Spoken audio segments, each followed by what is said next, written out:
சிம்மம் லக்ன அன்பர்களே, மன மகிழ்ச்சிக்குரிய நல்ல நாள் இன்னைக்கு. நண்பர்கள், வெளிவட்டார பழக்க வழக்கங்கள், உறவுகள் மூலமும் அனுகூல போக்கு இருக்கும் நல்ல நாள். சிலர் குடும்பத்துடன் கோவில் குளங்கள் வெளியூர் சென்று வருவீர்கள். சிலருக்கு தெய்வ திருப்பணிகள் செய்யும் வாய்ப்புகளும் கிடைக்கும் நல்ல நாள் என்று. காதலிக்கும் இளைய பருவத்தினருக்கும் மன மகிழ்ச்சி கூடும் அற்புதமான நாள் என்று.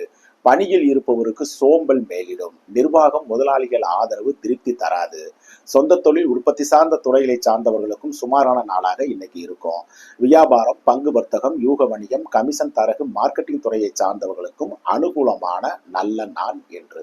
கன்னி லக்ன அன்பர்களே, பதற்றம், தடுமாற்றம் மற்றும் மறதி உள்ள நாளாக இன்று இருக்கிறது. எச்சரிக்கை தேவை. சிலருக்கு திடீர்னு உடல்நலை குறைவுகள் வந்து விலகலாம். பிள்ளைகள் மற்றும் பெற்றோர் உடல் நலத்தில் கவனம் செலுத்த வேண்டிய நாளாகவும் இன்று இருக்கிறது. வாகன பிரயாணங்களில் மிகுந்த கவனம் தேவை. காதலிக்கும் இளைய பருவத்தினர் ஒருவரை ஒருவர் சந்திக்காமல் இருப்பது ரொம்ப நல்லது. பணியில் இருப்பவருக்கு பணிச்சுமை கூடும் நாளாகவும் இன்று இருக்கு. சிலருக்கு சோம்பலும் இருக்கும். சொந்த தொழில் உற்பத்தி சார்ந்த துறைகளை சார்ந்தவர்களுக்கும் தடை தாமதங்களுக்கு பின் உற்பத்தி கூடும். சிலருக்கு பழுதுபார்ப்பு செலவுகளும் இருக்கும் நாளாக இன்று இருக்கிறது. வியாபாரம், பங்கு வர்த்தகம், யூக வணிகம், கமிஷன் தரகு, மார்க்கெட் துறையை சார்ந்தவர்களுக்கு அலைச்சல்கள் உள்ள அனுகூலமற்ற நாளாகவும் இன்று இருக்கிறது.